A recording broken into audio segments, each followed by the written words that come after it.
Early number sense is when a child develops math skills before being educated in school. Children can acquire math skills from infancy to toddler and so on. And I mean, children can start comparing quantities by age 2 and 3 and learn about geometry and spatial awareness before going to school. And I understand that, like, obviously, children won't know the definition of spatial awareness. I mean, I didn't know it until my sophomore year of college, but I mean, it's still crazy to believe that they're able to acquire that at such a young age. And I mean, children can learn many things for themselves, but they can also get support from teachers and parents.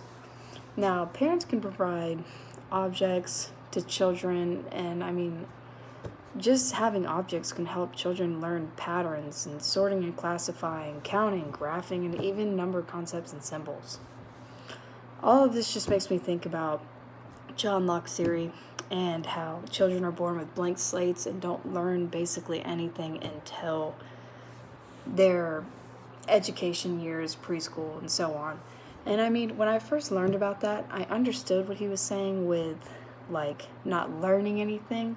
But children are learning things, they just don't know, like, the definition of it, like the concept of numbers and what represents numbers. But they're learning everything. I mean, they come out with emotions from the mother's wombs, and then even when they're not speaking, they're just saying goo goo gaga, and they mean that they're just hungry. And I think it's just crazy to believe that John Locke thought that. And math is an important tool, not just in school and everyday lives. So I always wondered what I could do with learning activities that will help students want to learn about counting. And I feel that this learning activities will help students wanting to learn more about counting and even other things in the future.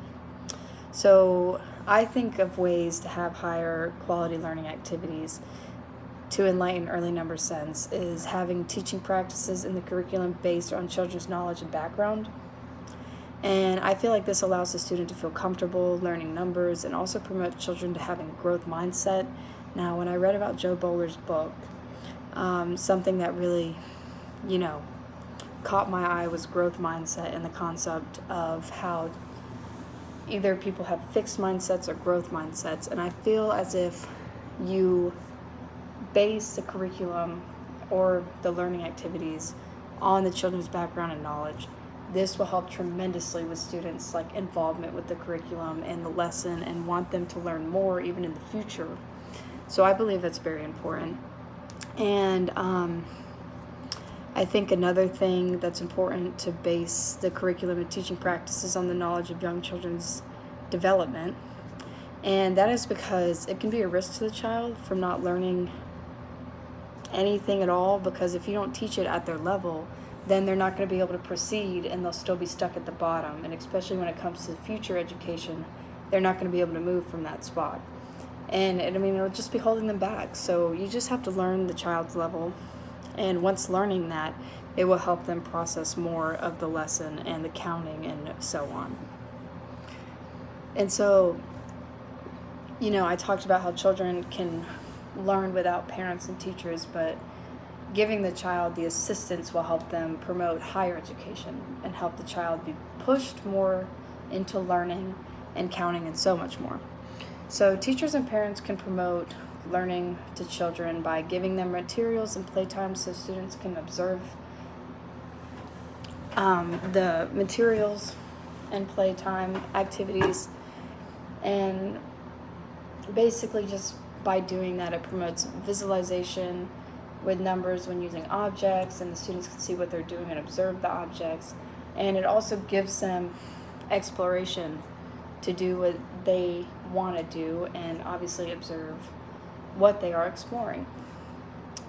And another thing that's important with early common counting sense is whenever you want to learn what level the student is on when counting, there is a counting level graph that we use to be able to see what level the student is at with counting. And I mean, that can start from children not being able to count at all, from children that can count, skip numbers, back and forth, that so on. So the great thing about the counting graph is that whenever you are working with a student or assessing them, you can see that they can kind of count numbers, but they're either skipping one or they're just reciting it, they're not memorizing it at all. Now, when you figure out what level they're on, you can, work on the problem and so on, but if the student isn't progressing, then you have to go all the way back from the beginning and teach them again. And once they get to that problem, they'll be able to see it differently now. And then obviously, once the student is done with that level, they'll be progressing up the graph. And obviously, this helps students be able to be pushed instead of just holding them back and keeping them at the same level where they just keep skipping numbers or they don't even know what numbers represent.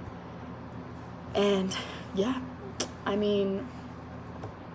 early number sense is definitely important when it comes to students and learning how to count numbers, because again, as I said before, it ties to everything in our daily lives. Even if students aren't meaning to count, they see objects and can tell that one has more than the other because of the size difference, and that comes with measurements. And it's useful for students to obviously know how to count and see the differences, because once they go up in grade levels, then if they don't know how to do easy counting, then they're not going to progress through math at all, and then end up hating it and not having that growth mindset that Joe Bowler talked about. And yeah, that's early number sense.